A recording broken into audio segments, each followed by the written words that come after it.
Kisah nyata ini diangkat dan difilmkan sesuai dengan cerita aslinya. Dan pada bagian-bagian tertentu telah diubah untuk tujuan dramatisasi dari kejadian sebenarnya.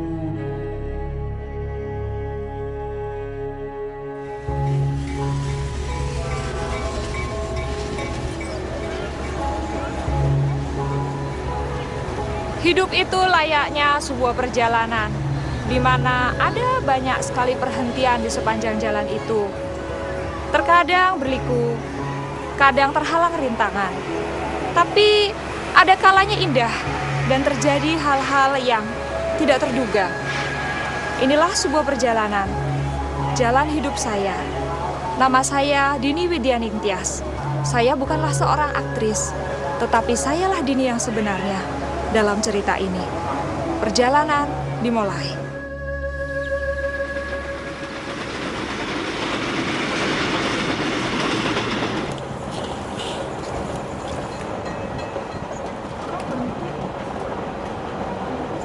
Saya dalam perjalanan bisnis naik kereta ekspres Jakarta-Jogja saat kereta tiba-tiba berhenti.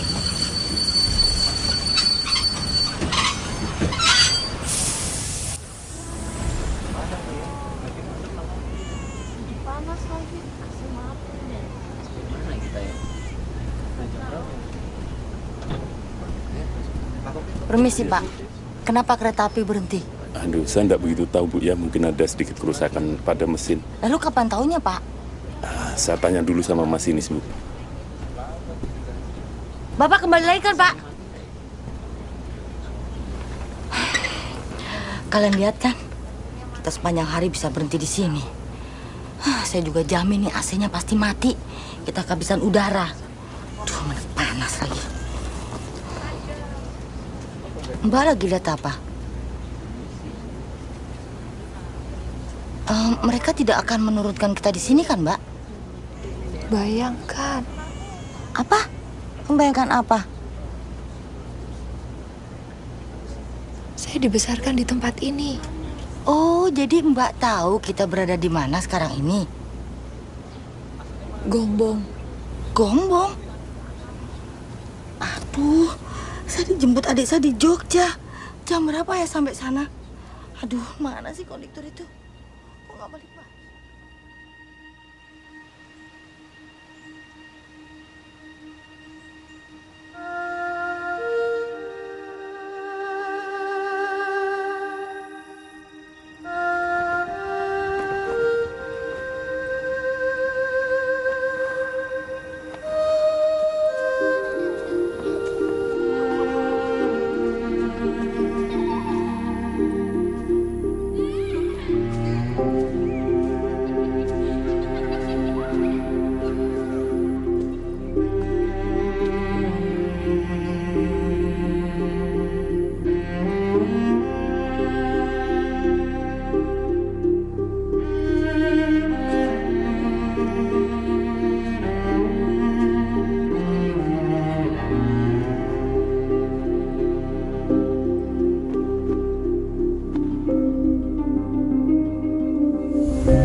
Keluarga Tejo Kurniawan. Ibu Tejo Kurniawan. Saya Ibu Tejo Kurniawan.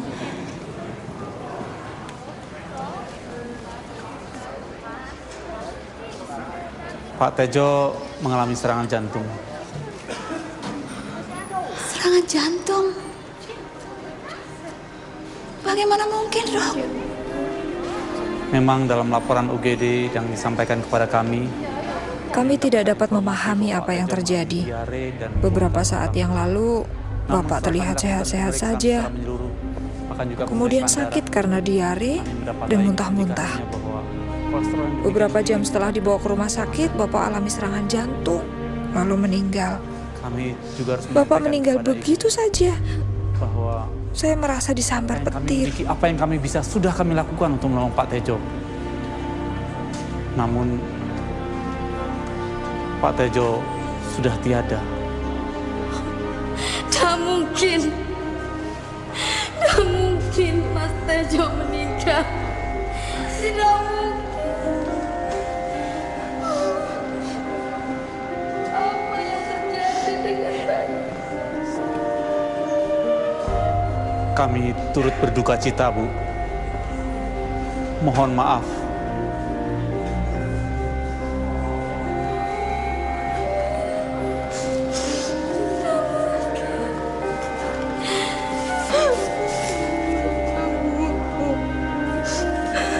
Aku tidak bisa menerima keadaan. Apa yang harus kulakukan? Mbak, ada yang harus kubicarakan pada Mbak. Ternyata Bapak berselingkuh dengan Bule Sundari, saudari ibuku.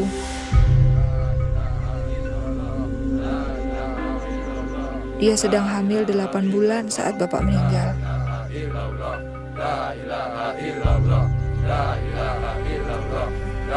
Tidak hanya itu, ibu saya juga sedang hamil saat itu. Saya tidak tahu harus berbuat apa atau kemana saya harus berpaling. Selama ini saya menganggap Bapak seorang pahlawan. Allahu Akbar, Allahu Akbar, Allahu Akbar, Allahu Akbar. Kini saya merasa dikhianati. Assalamualaikum warahmatullahi wabarakatuh. Silakan Pak. Saya cemas tentang bagaimana hidup keluarga kami jadinya. Bapak-bapak, ibu-ibu, Assalamualaikum warahmatullahi wabarakatuh. Saya berumur 12 tahun, anak tertua. Dan sekarang ibu saya sedang mengandung lagi. Kepada bapak-bapak, ibu-ibu, dan ibu tidak bekerja. Bagaimana kami bisa bertahan hidup?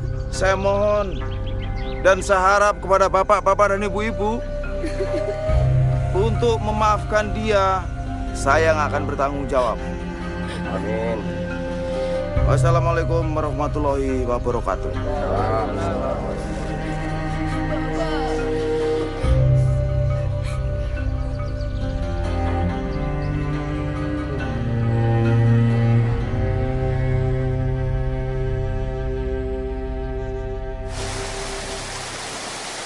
Saya pikir Bule Sundari lah yang paling menderita. Meskipun saat itu saya tidak berpikir begitu. Karena perselingkuhannya dengan bapak saya, kehamilannya adalah aib.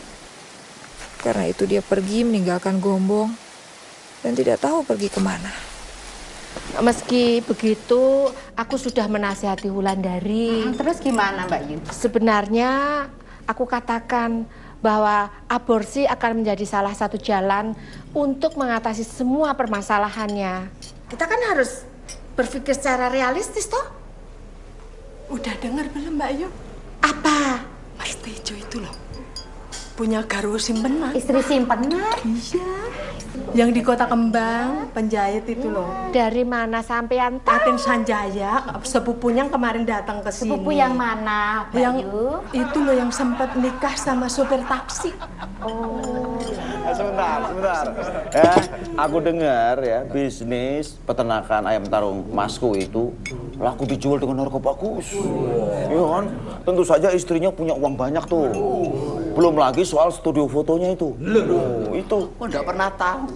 Tejo Masmu itu taunya juga juru foto ulung toh. Mbak, Masku itu Tejo itu banyak kaliannya, banyak nih. Banyak. Terutama soal wanita kan? Oh, siapa yang nggak kenal sama Tejo Kurniawan? Wah, di setiap tempat dia bisa menaklukkan wanita itu. Ya, kita lihat saja nanti bagaimana nasib keluarga itu. Tapi yang saya paling sedihkan adalah Sundari. Bagaimana dengan nasib Sundari, ya kan? Aku tahu itu. Paling juga nanti dia datang ke rumahmu, mengetuk pintu dan minta pertolonganmu. Habis kepada siapa lagi dia mau minta pertolongan? Masa sama aku kan ya nggak mungkin. Iya. Saya pikir juga begitu. Dia pasti akan datang ke rumahku. Tapi kalau dia ketemu dengan istriku, aku tidak bisa berbuat apa-apa.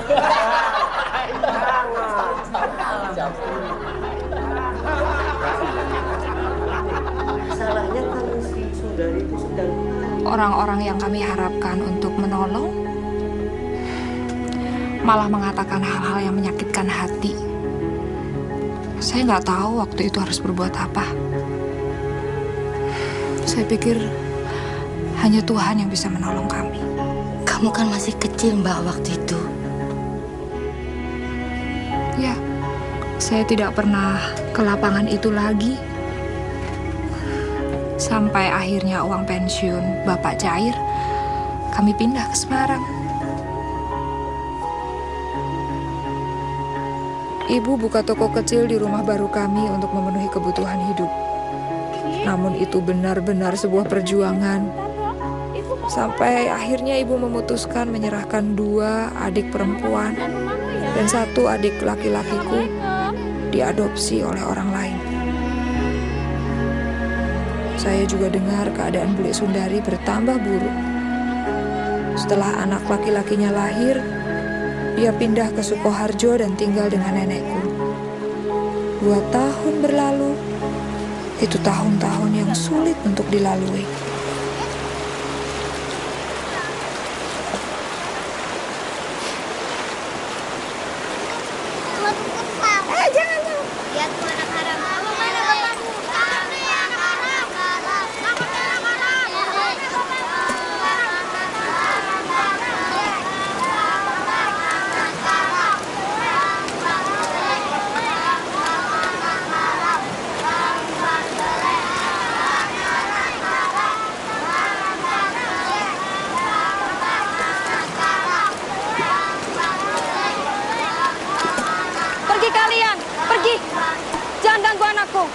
Pergi kalian. Kenapa kalian diam saja? Itu kan anak-anak kalian. Jadi begitu cara kalian mendidik dan membesarkan anak-anak kalian. Anak kalian yang haram, bukan anakku. Hei, nggak ada yang nyuruh kamu bawa masalahmu ke sini, tahu? Maksudmu, kamu mau mendidik kami? Bagaimana kami harus mendidik anak-anak kami? Hah? Lalu siapa yang mendidik kamu supaya kamu tidur dengan setiap laki-laki yang kamu temui? Paling tidak, aku menunggu sampai menikah untuk punya anak. Nggak seperti kamu. Nggak jelas siapa bapak anakmu.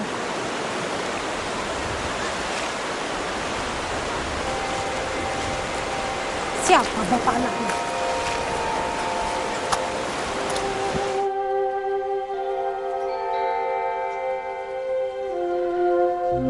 Tidak ada tempat lain lagi buat Bule Sundari dan Bambang. Mereka meninggalkan Sukoharjo dan datang ke Semarang. Bertentangan dengan keinginan saya, ibu ternyata mendengarkan permohonan Bule Sundari dan memutuskan untuk menerima mereka. Bagi saya waktu itu, masalah sudah cukup banyak.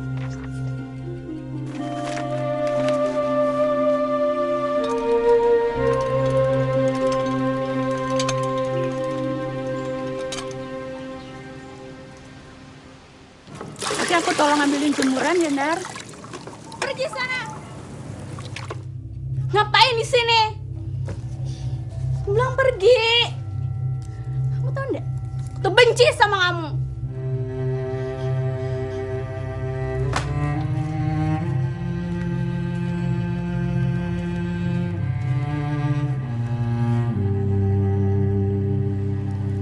Desi lagi, Nar. Udahlah, nggak usah khawatir. Kan ada Dini yang jaga.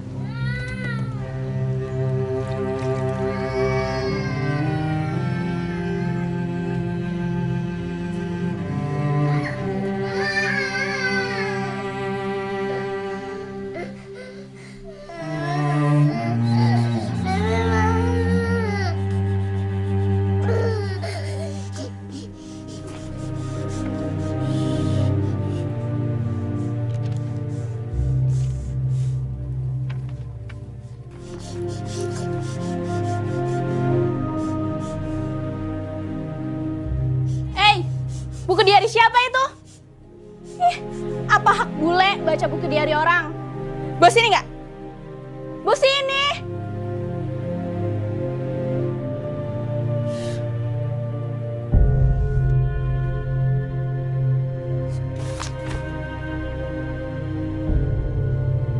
Ketika saya lihat Bule Sundari baca buku harian saya nggak tahan lagi. Lagi pula, hal-hal kejam yang saya tulis tentang dia dan Bambang benar kok. Setidaknya benar bagi saya. Akhirnya saya mengatakan kepada ibu untuk memilih saya atau mereka. Mestinya saya senang Bule Sundari sama Bambang kembali ke Sukoharjo. Tapi kemudian kemarahan saya kepada mereka beralih kepada ibu. Saya tahu ibu akan menikah lagi. Itu sebuah keputusan yang tidak dibicarakan dengan seorang pun di dalam keluarga. Dan saya mulai berpikir, apa gunanya sholat 5 waktu? Atau nggak boleh bohong di sekolah? Atau apa gunanya menjauhkan diri dari dosa? Kalau akhirnya toh saya tidak bisa masuk surga karena tidak dapat memaafkan ibu.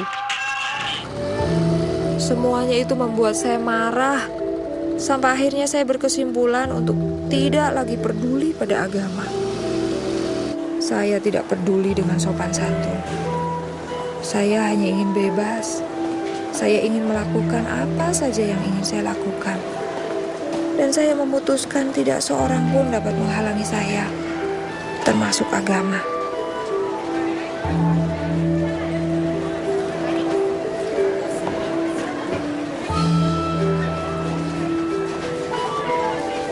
Saya mulai melanggar setiap peraturan yang ada. Waktu itu saya kelas 1 SMA. Saya melakukan apa saja yang saya mau. Tapi kemudian saya melihat hal-hal yang mengejutkan. Saya melihat seorang teman saya merangkak begitu rupa di atas lantai. Dia alami pendarahan karena keguguran. Atau teman saya lainnya yang dipenjara karena ia tertangkap basah mencuri. Dan saya mulai bertanya pada diri saya sendiri, apa kehidupan seperti ini yang saya inginkan? Hidup yang diatur oleh agama tidak membuat saya bahagia. Tapi hidup bebas tanpa aturan agama juga bukan hidup yang saya inginkan.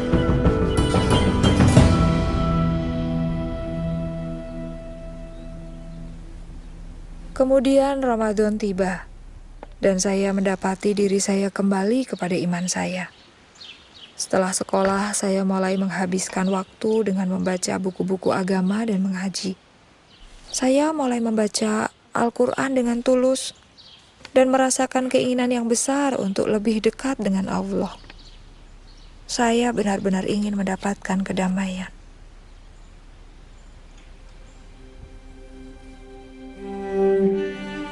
Saya mulai mempersiapkan diri untuk sholat tahajud. Saya ingin menanyakan banyak hal kepada Tuhan. Dan saya punya keyakinan yang kuat bahwa apapun yang saya minta malam itu, Tuhan akan mendengarkan saya dan memberikan jawabannya. Allahu Akbar.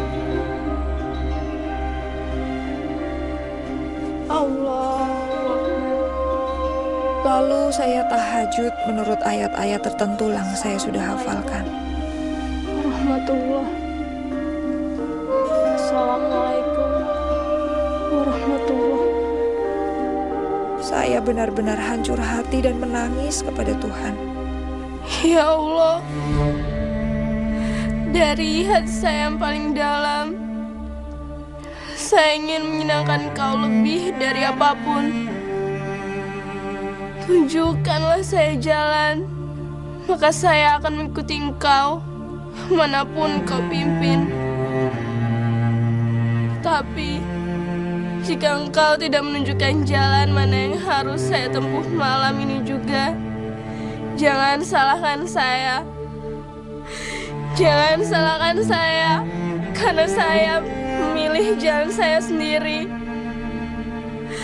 Namun, jika Engkau menunjukkan siapa dirimu dan apa yang Kau inginkan dari diri saya, maka saya akan mengikutimu kemanapun Kau membawa saya.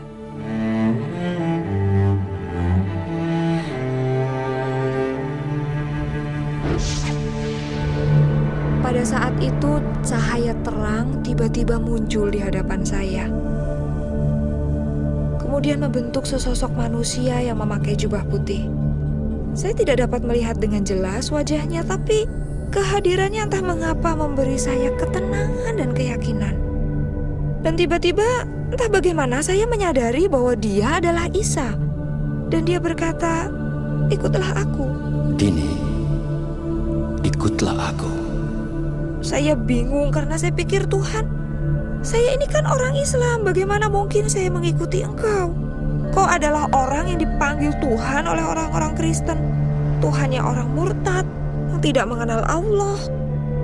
Dan ia menunggu saya untuk datang kepadanya. Air mata saya mulai menggenangi wajah, dan akhirnya saya berkata, "Tuhan, jika ini adalah jalan kebenaran, maka saya ingin mengikuti Engkau." Pada saat itu saya merasakan damai yang belum pernah saya rasakan. Saya melihatnya tersenyum dan kemudian pelan-pelan pergi.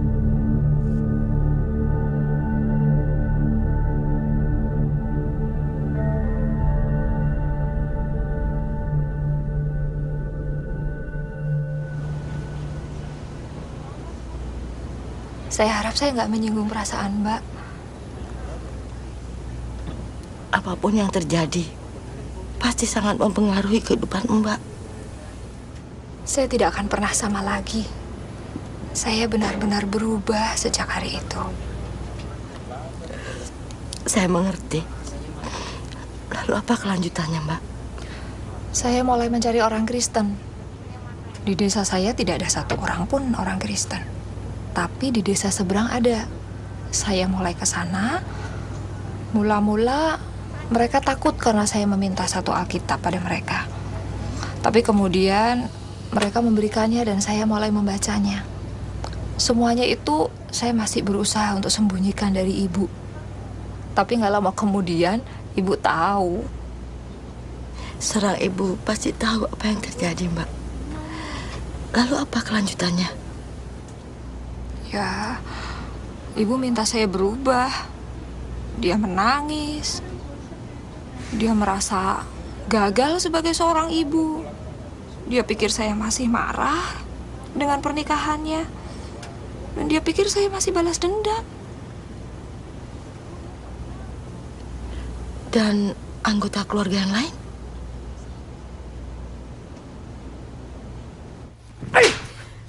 Terkutuk kamu! Kamu sudah bukan anggota keluarga ini lagi! Arif, jangan terlalu kasar. Dia masih perlu waktu untuk memikirkan kembali. Tapi dia sudah diberikan cukup banyak waktu untuk memikirkan ini kembali. Cukup! Cukup! Aku telah berjanji kepada Tuhan. Jika Ia telah menunjukkan jalan itu kepadaku, aku akan menurutinya. Aku tidak bermaksud untuk melukai siapapun di ruangan ini. Tapi aku telah membuat keputusan. Duh, Dini, ibu dan ayahmu juga sudah membuat keputusan. Sebagai orang Islam yang sekaligus orang Jawa, mempunyai tanggung jawab dan kewajiban yang sangat berat, yaitu membesarkan dan mendidik anak-anaknya. Kewajiban anak-anak adalah menghormati, tunduk, dan taat kepada orang tuanya. jika kamu masih tetap saja senantiasa memilih jalan hidupmu sendiri dalam soal agama, maka kamu juga harus bertanggung jawab untuk hidupmu sendiri. Kamu tahu apa artinya itu? Kamu harus mencari uang sendiri untuk segala sesuatu. Makan, sekolah, tempat tinggal, semuanya. Semuanya. Duh, Dini, maksud pamanmu itu berarti kamu sudah tidak lagi mempunyai hak untuk meminta segala sesuatu pada orang tuamu. Mengerti? Nah, sekarang ambil barang-barangmu dan pergi.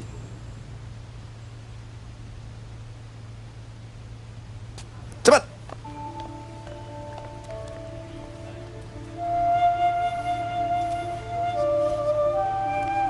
Halo, sini.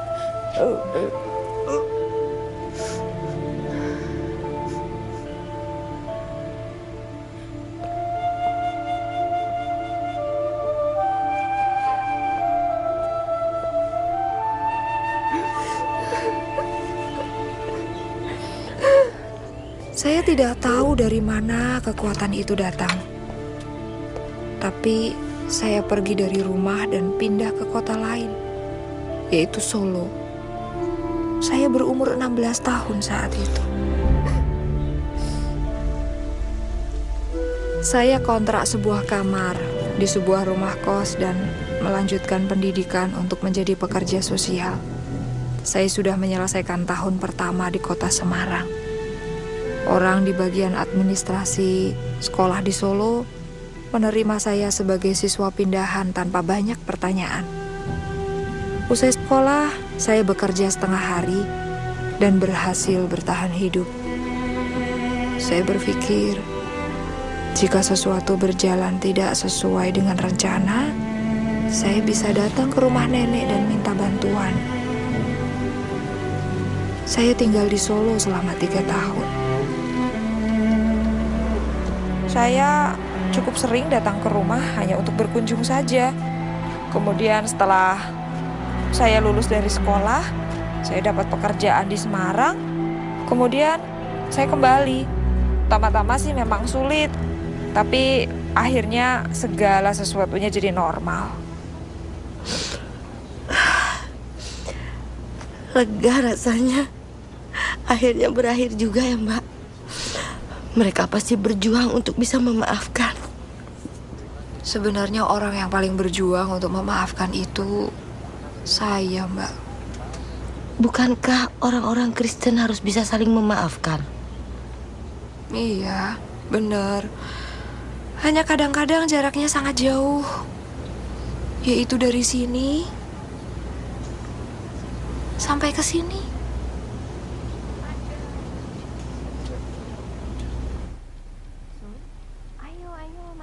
Silakan duduk. Nggak usah repot-repot, Mbak. Kamu kelihatannya capek sekali. Ya, saya nggak capek, cuma khawatir. Mbak, aku pikir kalau kami pindah kemari, Bambang akan berubah. Kalau sekarang coba Mbak lihat, kerjanya cuma duduk melamun di kamarnya atau cuma jalan-jalan saja. Itu tidak baik loh buat anak muda seperti dia. Bambang itu perlu kerjaan. Iya, aku ngerti, Mbak. Tapi mau bagaimana lagi? Bambang cuma lulusan SMP. Nggak bisa dagang, nggak bisa apa-apa. Aku yakin keadaan akan menjadi lebih baik. Ini ada sedikit makanan untuk dibawa pulang.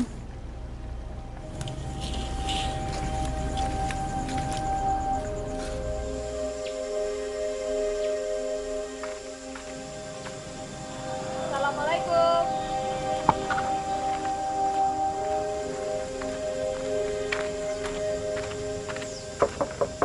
Assalamualaikum. Waalaikumsalam. Hai, aku Dini. Mbak Dini? Iya, aku Dini. Ibumu ada di rumah? Ada.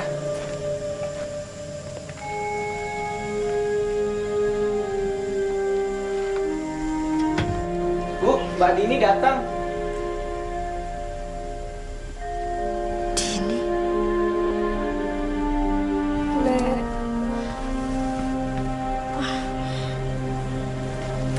Silakan duduk. Din, mau minum apa, Din? Gak usah repot-repot, boleh. Beberapa hari lalu, saya dengar pembicaraan Bule sama Ibu. Saya nggak tahan. Maafkan saya. Perlakuan saya selama ini begitu buruk pada kalian. Maafkan saya. Sudahlah, Din. Saya begitu malu.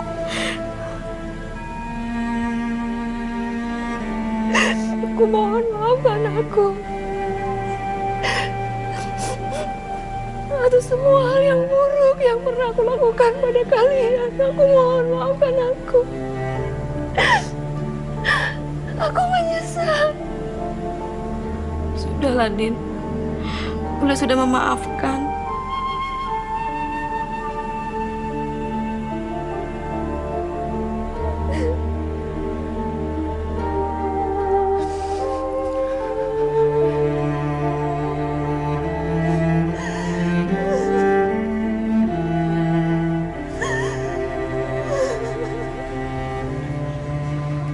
Saya mengajak Bambang ke Jakarta.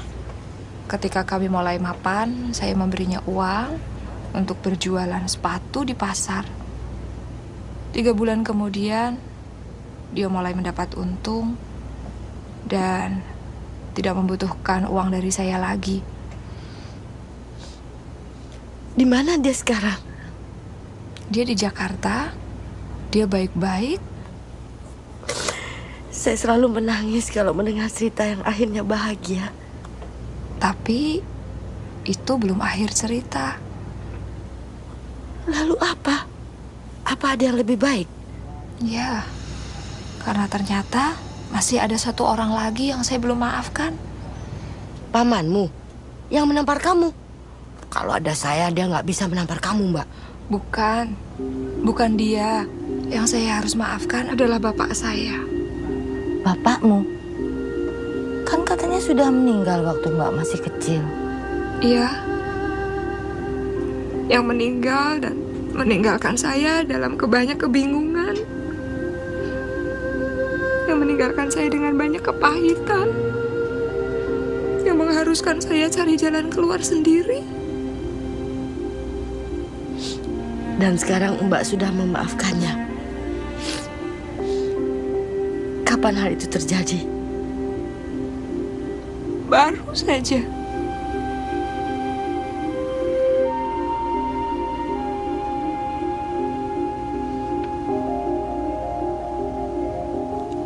Mbak lihat kuburan di seberang jalan sana? Iya, saya melihatnya. Bapak saya dikuburkan di sana. Sampai kereta berhenti tadi, sikap saya yang tidak mau memaafkan Bapak ikut terkubur juga di situ. Tapi Tuhan itu Maha Pengasih. Tuhan tidak menghendaki saya mengambil sikap sesuai pengertian saya sendiri. Tuhan berkata kalau kita ingin dosa kita diampuni, kita juga harus memaafkan orang-orang yang bersalah pada kita.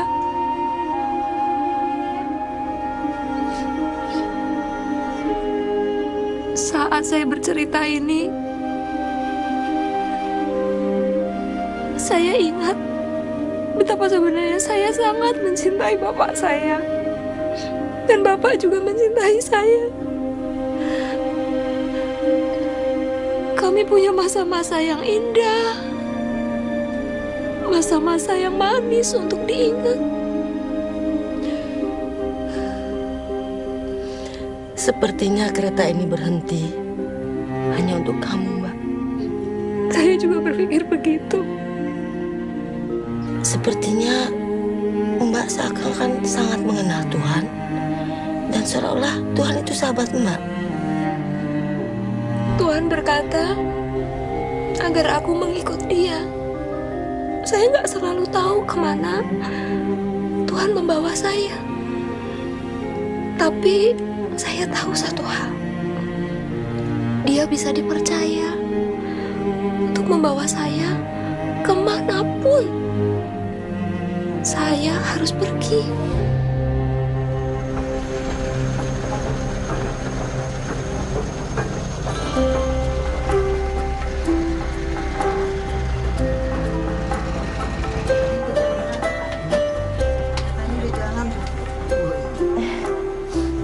Akhirnya jalan juga, Mbak. Iya. Kita berangkat. Iya, kita berangkat. AC-nya juga nggak dimatiin. Nggak dimatiin. Saya pikir ceritanya berakhir di sini sekarang. Atau marah baru mulai. Apa yang ini akan berakhir lebih bahagia? Mbak lah yang harus kasih tahu akhirnya itu pada saya.